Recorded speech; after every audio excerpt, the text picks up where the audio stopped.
Pozdrav svima, dobrodošli na kanal Kuhaj i peci i u moju malu kuhinju. Danas pripremamo jednu vrstu pice, kraljevska pica, baš onako bogata, tako da svako može dobiti po parče onoga čega više voli. Pa hoće li birati suhomesnate proizvode ili će birati tunjevinu. Zajedno neće biti, vidjet ćete kako. Idemo zamjestiti tijesto. U zdjelu sipam toplu vodu. Sve ćete sastojke imati u opisu videa. Dodat ću šećer i dodat ću kvasac. To ćemo promiješati i sačekati samo sekundu. Nakon što smo izmiješali, odmah dodajemo maslinovo ulje.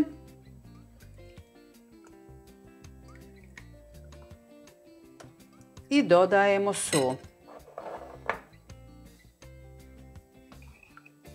Dobro izmiješamo, a potom dodajemo brašno te zamijesimo tijesto. Ja stavljam u ovu vrećicu, lakše mi izvagati, ne napravim haos oko vage.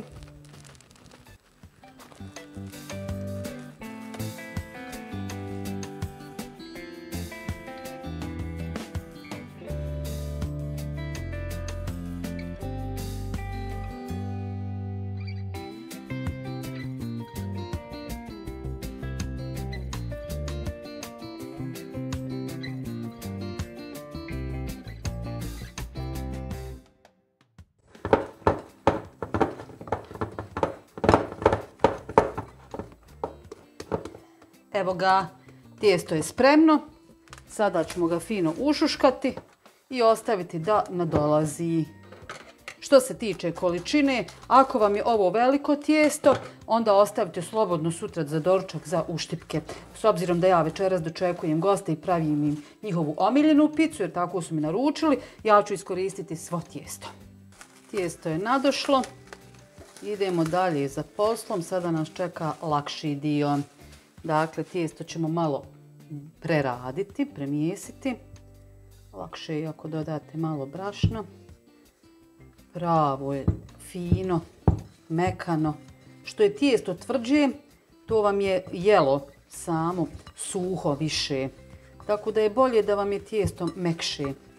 Samim tim jelo ukusnije. Tako, sada ćemo ga fino razvijati.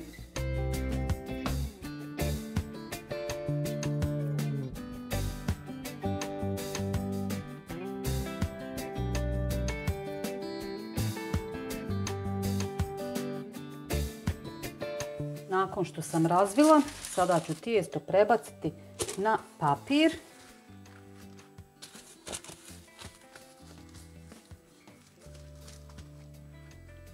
Sad slobodno možete malo preko papira da vam ne bi ostali ćoškovi debeli.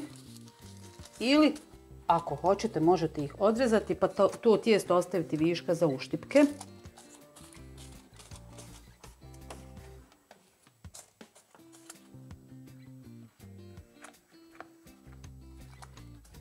Tako, to je to. Ovo će mi biti neka smjernica, neću mu ništa pritiskati. Ribani sir, dakle gaudu, redam okolo, ovako kao da pitu slažete.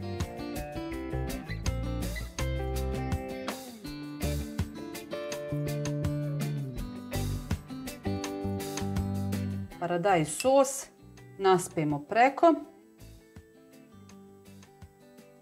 Količinu po želji. Možete kečap, ovo je domaći paradajz sos u kojem već imam začine. Znate onaj što sam pravila. Video možete pogledati na mom kanalu. I toplo preporučujem jer sad je sezona taman onog finog zrelog paradajza da sebi napravite. I vidjeli ste ukoliko sam ja jela upotrijebila do sada ovaj sos. I čini jelo fantastičnim. Idemo sada prevrnuti ivice. Vidite šta radim. Da sakrijemo i sos i sir. Slobodno pritisnite.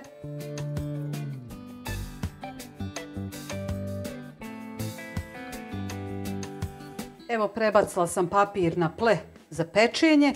Možete malo ovako raširiti da vam ne bude baš ovo predebelo okolo. Tako. Šta sada treba da radimo?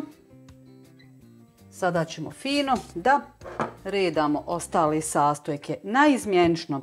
Dakle, na jedno mjesto stavljate sudžuku, kulen, suho meso šta ste već izabrali. Na sljedeće ide tunjevina. Tako da kad budete rezali, dobijete zasebne komade sa jednim ukusom. Dakle, neće se miješati. Na svaku od ovih, dakle idemo u krug, stavljamo jednu mozzarelu. Sad za tunjevinu mi treba mala kaščica, viljuška, evo je. Idemo malo tunjevine i jedna mozzarela. I tako ćemo do kraja.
I evo je, moja King kraljevska pizza je gotova.